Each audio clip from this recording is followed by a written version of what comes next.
بسم اللہ الرحمن الرحیم۔ السلام علیکم ورحمۃ اللہ وبرکاتہ۔ 20 سال تک سعودی عرب میں محنت مزدوری کرنے کے بعد میرے والد پاکستان واپس آئے۔ ہزاروں خواہشیں تھیں جن کو پورا کرنا تھا۔ سعودی ریال کو پاکستانی روپے میں بدلنے کے لیے اپنے ہی سگے بھانجے کو رقم تھما دی، مگر اس نے بینک سے واپس آ کر جو خبر سنائی اسے سن کر میرا باپ اپنا سینہ تھام کر وہیں زمین پر گر گیا، کیونکہ اس کا کہنا تھا کہ بچپن میں جب ہم چھوٹے ہوتے ہیں تو یہ سمجھتے ہیں کہ یہ ہمارے یار دوست، ماں باپ، بہن بھائی، رشتہ دار، کزنز سب اپنے ہیں۔ پھر جیسے جیسے ہم بڑے ہوتے ہیں، عمر کی سیڑھیاں چڑھتے ہیں، تو پھر وقت اور تجربے کے ساتھ ہمیں اندازہ ہونے لگتا ہے کہ یہ دوست احباب ہمارے اپنے نہیں ہیں۔ ان دوستوں میں بہت سے تو صرف آستین کے سانپ ہوتے ہیں۔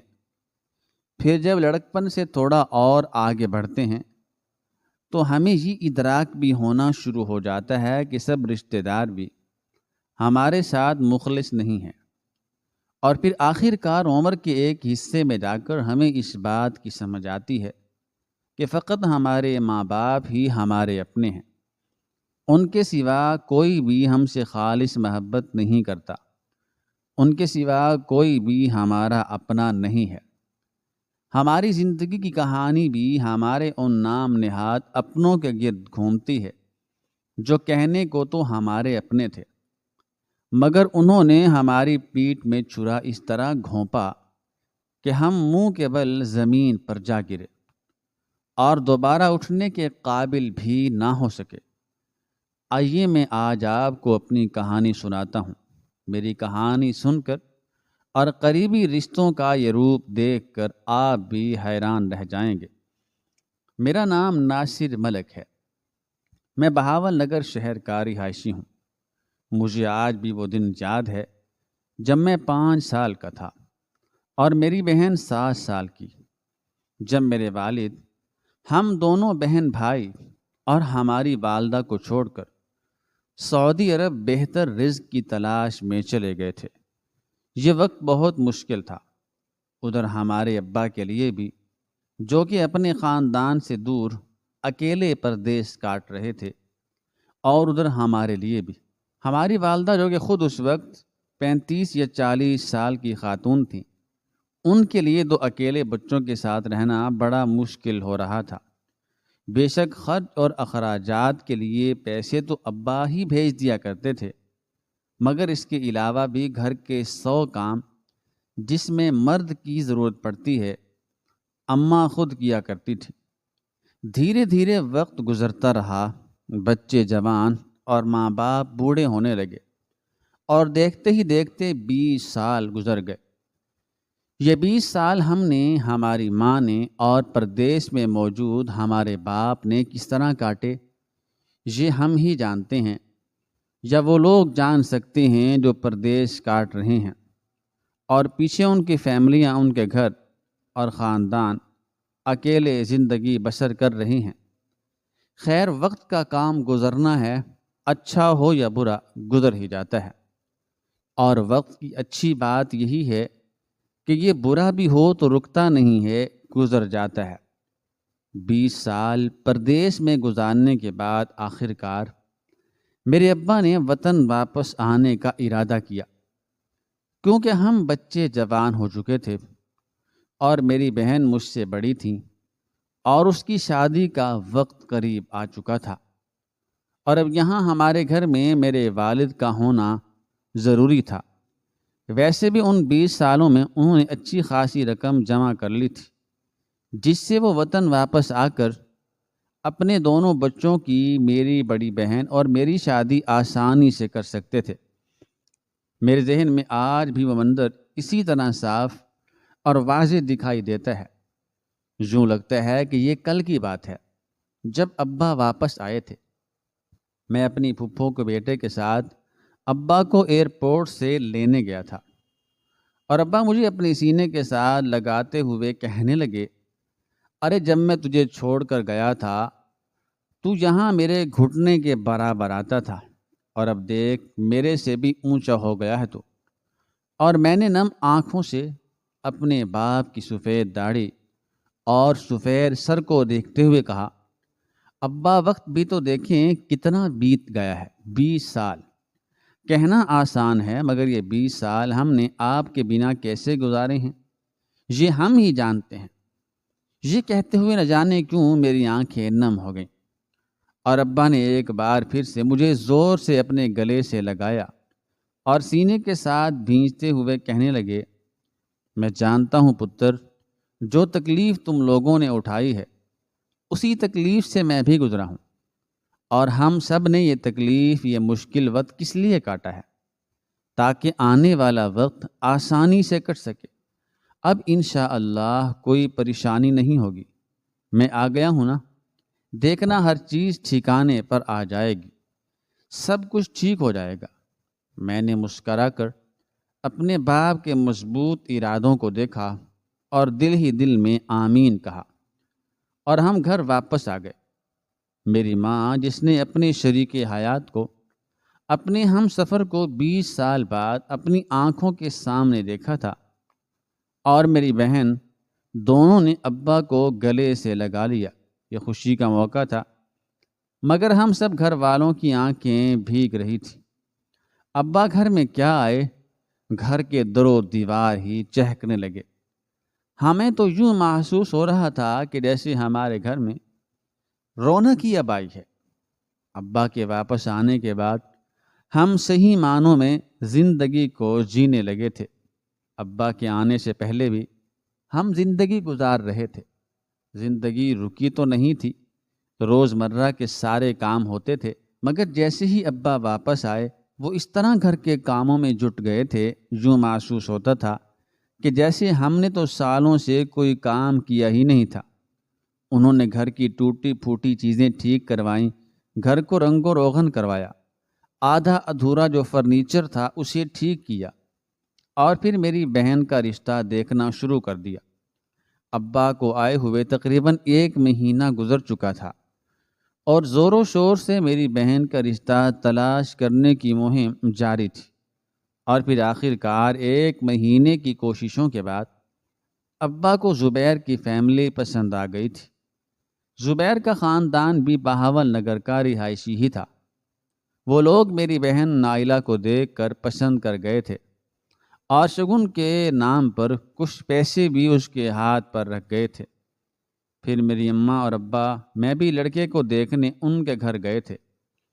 ہمیں بھی وہ بہت ہی بااخلاق لوگ لگے، لڑکا بھی اچھا تھا، کاروبار بھی اچھا تھا۔ ابا نے فوراً بسم اللہ کی اور میری بہن کی وہاں پر منگنی کر دی۔ 2 ماہ بعد ہی شادی کی تاریخ بھی رکھ دی گئی تھی۔ ہم سب بہت خوش تھے، اور خاص طور پر ابا، وہ اس طرح ہر کام کو جلدی جلدی ختم کر رہے تھے جیسے انہیں کہیں جانے کی جلدی ہو۔ اماں اکثر ان کو اس بات پر ٹوکتیں اور مسکراتے ہوئے کہتی بھی تھیں کہ ذرا تحمل سے کام لیں، آپ نے یہ کیا جلدی اور ہڑبونگ مچا رکھی ہے؟ تو ابا مسکرا کر مجھے اور میری بہن کو دیکھتے ہوئے کہتے، 20 سال بعد اپنے بچوں میں واپس آیا ہوں۔ میرا دل چاہتا ہے کہ میں بھاگ بھاگ کر اپنے بچوں کے کام کروں اور ان کے کام سنواروں۔ میں نے اپنی اماں اور ابا اور بہن کے مسکراتے چہروں پر ایک نظر ڈالی۔ یہ ایک مکمل خاندان تھا، کسی چیز کی کوئی کمی نہیں تھی، سب خوش تھے، مگر ہم سب آنے والی قیامت سے بے خبر تھے۔ اس بات سے بے خبر تھے کہ چند دنوں بعد اس گھر میں ایک قیامت برپا ہونے والی ہے، ایسی قیامت جو ہمارے ہنستے بستے گھر کو اجاڑ دے گی، جو ہمارے پیروں تلے سے زمین کو کھینچ لے گی، جو ہمارے سر سے ہمارا سائبان بھی کھینچ لے گی۔ گھر میں بہن کی شادی کی تیاریاں جاری تھیں۔ 2 ماہ کا وقت نہایت ہی کم محسوس ہو رہا تھا۔ ایک دن ابا نے ذکر کیا کہ وہ اپنے ساتھ لائے گئے سعودی ریال کو پاکستانی روپوں میں کنورٹ کرنا چاہتے ہیں تاکہ بہن کے لیے زیور اور فرنیچر بننے کا آرڈر دے سکیں۔ اس صبح ابا گھر سے اس ارادے سے نکلے کہ اس رقم کو بینک سے چینج کروا کر لائیں گے، مگر تقریباً آدھے پونے گھنٹے بعد ابا واپس آ گئے۔ میں نے ابا سے پوچھا کہ آپ تو رقم چینج کروانے گئے تھے، تو کیا کروا لائے ہیں؟ ابا نے جواب دیا کہ نہیں، میں جا ہی رہا تھا کہ راستے میں مجھے ثاقب ملا۔ ثاقب میری پھپھو کا بیٹا تھا۔ ابا کہنے لگے کہ ثاقب بینک ہی جا رہا تھا۔ اس نے کہا کہ ماموں، آپ یہ رقم مجھے دے دیجئے، شام کو واپس آتے ہوئے میں چینج کروا لاؤں گا، اس لیے میں نے وہ پیسے اس کے حوالے کر دیے ہیں۔ میں نے بھی ابا کی بات سن کر اس بات میں سر ہلا دیا۔ وہ سعودی ریال جو کہ ابا نے ثاقب بھائی کو چینج کروانے کے لیے دیے تھے، وہ پاکستانی رقم میں کم از کم 50 لاکھ روپے بنتے تھے۔ شام تک ہم سب گھر والے اپنے اپنے کاموں میں مصروف تھے۔ ہمیں کچھ اندازہ بھی نہیں تھا کہ ابھی چند گھنٹوں بعد کیا ہونے والا ہے۔ جب شام کے 7 بج گئے تو ابا نے کچھ فکر مندی سے کہا کہ ثاقب ابھی تک رقم لے کر آیا نہیں۔ یہ کہتے ساتھ ہی ابا نے اپنی جیب سے موبائل پھر نکال لیا اور کہنے لگے کہ میں فون کر کے پوچھتا ہوں۔ میں اور اماں ابا کی طرف متوجہ ہو چکے تھے۔ ابا نے فون نکالا، ثاقب کا نمبر ملایا اور اس سے بات کرنے لگے۔ پھر ثاقب سے بات کرتے کرتے ابا کے چہرے کا رنگ فق ہوتا جا رہا تھا اور وہ کہہ رہے تھے ایسا کیسے ہو سکتا ہے؟ ثاقب، تم ہوش میں تو ہو؟ میں نے صبح خود تمہیں پیسے دیے تھے، بلکہ تم نے ہی تو مجھ سے کہا تھا کہ تم بینک ہی جا رہے ہو، تم خود چینج کروا لاؤ گے، اور اب تم کہہ رہے ہو کہ میں نے کوئی رقم ہی نہیں دی۔ ابا فون پر مسلسل ثاقب سے بحث کر رہے تھے اور میں اور ماں معاملے کی نوعیت کو سمجھ چکے تھے۔ ابا کے ساتھ ساتھ اب میرے اور اماں کے ہاتھ پاؤں بھی کانپ رہے تھے۔ دل ڈوب رہا تھا کہ یہ کیا ہونے جا رہا ہے۔ ابا نے فون پر یہ کہہ کر بات ختم کی کہ تم ابھی اور اسی وقت میرے گھر پر آؤ۔ کچھ دیر بعد ثاقب اپنی امی یعنی کہ میری پھپھو کے ہمراہ ہمارے گھر پر تھا۔ پھپھو کے چہرے پر پریشانی کے اثرات واضح دکھائی دے رہے تھے، جبکہ ثاقب کا چہرہ اشتعال سے سرخ ہو رہا تھا۔ وہ دروازے سے اندر داخل ہوتے ہی میری اماں کو مخاطب کرتے بھڑکتے ہوئے لہجے میں کہنے لگا، ممانی، آپ دیکھ رہی ہیں ماموں میرے ساتھ کیا کر رہی ہیں؟ مجھے کیا ضرورت ہے غلط بیانی کی؟ اگر ماموں میرے حوالے رقم کرتے کہ اسے چینج کروا لانا تو میں کروا کے لاتا، جبکہ انہوں نے تو مجھے کوئی رقم دی ہی نہیں۔ کیا ماموں کی غیر موجودگی میں آپ کے گھر کے کام نہیں کرتا رہا؟ کیا میں نے کبھی کوئی بددیانتی کی؟ کیا آپ نے کبھی محسوس کیا کہ میری نیت میں کوئی کھوٹ ہے؟ وہ مسلسل اماں سے سوال و جواب کر رہا تھا اور اماں ہونٹوں کی طرح منہ کھول کر کبھی اس کے چہرے کی طرف دیکھتی تو کبھی ابا کے چہرے کی طرف، اور ابا ان کی آنکھوں میں آنسو بہہ رہے تھے۔ پھر وہ ٹوٹے ہوئے لہجے میں میری پھپھو کی طرف دیکھتے ہوئے کہنے لگے، زرینہ، اسے کہو یہ مذاق نہ کرے، وہ ساری عمر کی کمائی تھی، میری ساری عمر کی جمع پونجی تھی۔ میں نے اپنے خاندان سے، بیوی بچوں سے دور رہ کر وہ رقم جمع کی تھی، اپنے بچوں کے مستقبل کے لیے، ان کی شادی بیاہ کے لیے۔ اگر اسے کچھ رقم چاہیے تو اسے کہو مجھے بتا دے، میں اسے بھی دے دوں گا، مگر میرے ساتھ اس طرح مت کرے، میری بیٹی کی شادی سر پر ہے۔ ابا نے بھی بے چارگی سے کہا۔ وہ مسلسل روئے جا رہے تھے، جبکہ ثاقب تو اپنے پیروں پر پانی بھی نہیں پڑنے دے رہا تھا۔ وہ مسلسل اس بات سے انکار کر رہا تھا کہ ابا نے اسے کوئی رقم دی ہی نہیں ہے۔ میری پھپھو، میری اماں اور میں، ہم تینوں نفوس وہاں حیران، پریشان اور خاموش کھڑے تھے۔ ہمیں سمجھ ہی نہیں آ رہا تھا کہ ہم ثاقب سے بات پرس کریں یا ابا کو تسلی دیں۔ آدھے گھنٹے تک مسلسل ثاقب چیختا اور چلاتا رہا۔ پھپھو کبھی ثاقب کے آگے ہاتھ باندھتی تو کبھی ابا کے آگے، اور میں حیران پریشان نظروں سے کچن کے دروازے میں کھڑا اپنے مجبور اور بے کس باپ کے چہرے کی طرف دیکھ رہا تھا، جو کہ آنسوؤں سے تر تھا اور میں یہ سوچ رہا تھا کہ یہ بات تو کنفرم ہے کہ میرے ابا جھوٹ نہیں بول سکتے، انہوں نے ثاقب کو پیسے دے دیے ہوں گے، تو پھر ثاقب پیسے لے کر مکر کیوں رہا ہے؟ ایسا کیوں کر رہا ہے؟ اس کے پیچھے وجہ کیا ہے؟ ثاقب بے ایمان ہو گیا ہے کہ اتنی زیادہ رقم دیکھ کر اس کا ایمان خراب ہو چکا ہے۔ جب وہ اپنے ہی ماموں کو دھوکہ دینے کے لیے تیار ہو گیا ہے، کیا وہ بھول گیا کہ یہ میرے باپ کی ساری عمر کی جمع پونجی تھی؟ ہزاروں سوال تھے اور جواب کوئی بھی نہیں تھا، جواب دینے والا ہی کوئی نہیں تھا، بے بسی ہی بے بسی تھی۔ رات کے 9 بج چکے تھے، پھپھو اور ثاقب اپنے گھر کو واپس جا چکے تھے۔ مسئلہ جوں کا توں تھا، اس رات کا بنا ہوا کھانا ویسے کا ویسا ہی پڑا رہا۔ کسی نے کھانا مانگا، نہ اماں نے کسی سے کھانے کا پوچھا۔ وہ ساری رات ہم لوگ ایک پل کے لیے بھی نہیں سوئے۔ ہمارا پورا خاندان ساری رات جاگتا رہا، مگر اس رات ہم اس بات سے بے خبر تھے کہ ہم اگلی بہت سی راتیں اب جاگتے ہوئے گزاریں گے، کیونکہ اس رات فجر کے وقت میرے ابا کو اچانک ہارٹ اٹیک آیا، اور وہ ہارٹ اٹیک اس قدر شدید تھا کہ دیکھتے ہی دیکھتے میرے ابا کا رنگ نیلا پڑ چکا تھا۔ وہ ہولناک منظر آج بھی میری آنکھوں کے سامنے کسی فلم کی طرح چلتا ہے، اور اسی طرح تازہ ہے جیسے یہ ابھی کا واقعہ ہو۔ اماں چیخ رہی تھیں اور مجھے کہہ رہی تھیں کہ میں ایمبولینس کو فون کروں۔ ابا اپنی چارپائی پر بیٹھے ہوئے نیچے زمین پر جھکتے جا رہے تھے، اور بالآخر وہ زمین پر گر گئے۔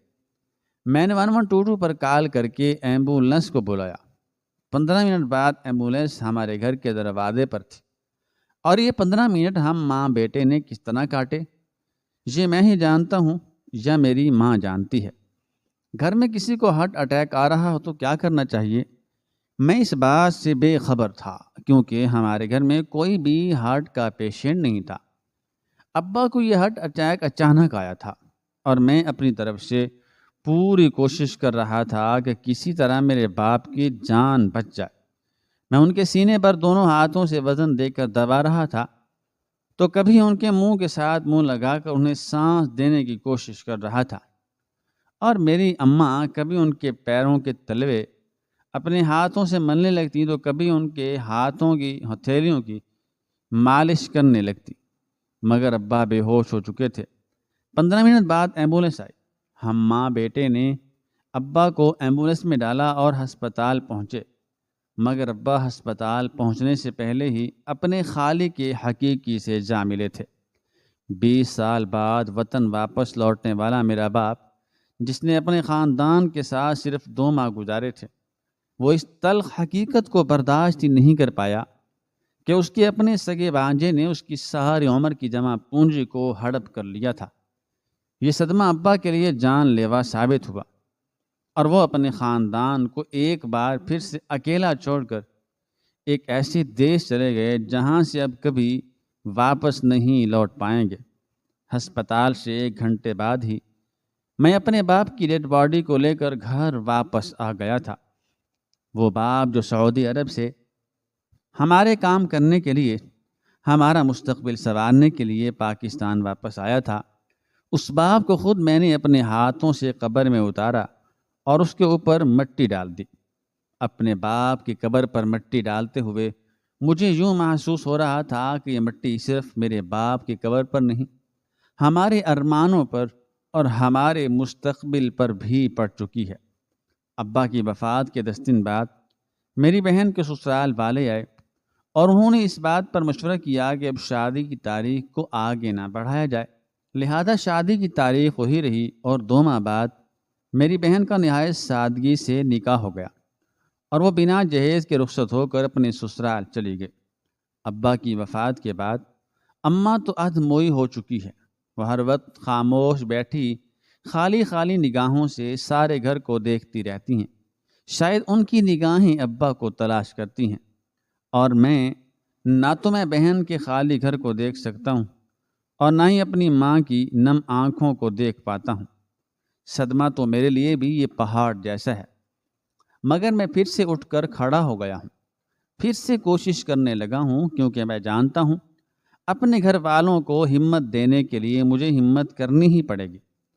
میں روزانہ نوکری کی تلاش میں گھر سے باہر نکل جاتا ہوں، کیونکہ میں یہ بھی جانتا ہوں کہ جس بہن کو میں نے خالی ہاتھ رخصت کیا ہے، مجھے اس کے لیے بھی کچھ نہ کچھ کرنا ہے، اور میں یہ بھی جانتا ہوں کہ اب اپنے گھر کے چولہے کو جلانے کے لیے مجھے ہی کوشش کرنی ہے، مگر ہزار کوشش کے باوجود میں کہیں ایک طرف نہیں ہو پا رہا۔ اگر تو میں نوکری کی تلاش میں گھر سے باہر نکل جاتا ہوں تو پھر میرا دل ماں کے لیے بے چین رہتا ہے۔ یہی سوچتا رہتا ہوں کہ وہ اکیلی ہوں گی، وہ خاموش بیٹھی ہوں گی، نہ جانے انہوں نے کچھ کھایا بھی ہوگا کہ نہیں، کیونکہ باپ کو اچانک کھو دینے کے بعد میں اب ماں کو کھو دینے سے ڈرتا ہوں۔ آج ابا کی وفات کو 2 سال کا طویل عرصہ گزر چکا ہے، مگر آج بھی یوں محسوس ہوتا ہے جیسے یہ کل کی بات ہے۔ میں گرتے پڑتے زندگی کی گاڑی کو گھسیٹنے کی کوشش کر رہا ہوں۔ اور ہاں، آپ کو یہ بھی بتاتا چلوں کہ ابا کی وفات کے بعد پھپھو اور ثاقب بھائی دوبارہ کبھی بھی ہمارے گھر نہیں آئے۔ پھپھو ابا کے جنازے پر آئی تھی، اس کے بعد سے انہوں نے کبھی بھی ہمارے گھر کا رخ نہیں کیا۔ اس ایک واقعے نے ہمیں دلی طور پر جو صدمہ دیا وہ الگ، مگر ذہنی طور پر پریشانی کے ساتھ ساتھ اب میں اس حالت کو پہنچ چکا ہوں کہ مجھے کسی بھی شخص پر اعتبار نہیں رہا، اور یہ کھویا ہوا اعتبار شاید ہی مجھے زندگی میں دوبارہ کبھی مل سکے۔ ناظرین، مزید اس طرح کی سبق آموز کہانیاں اور واقعات سننے کے لیے ہماری ویڈیو کو لائک کریں، شیئر کریں، اور ہمارے چینل کو سبسکرائب کرنا مت بھولیے گا۔ شکریہ۔ اللہ حافظ۔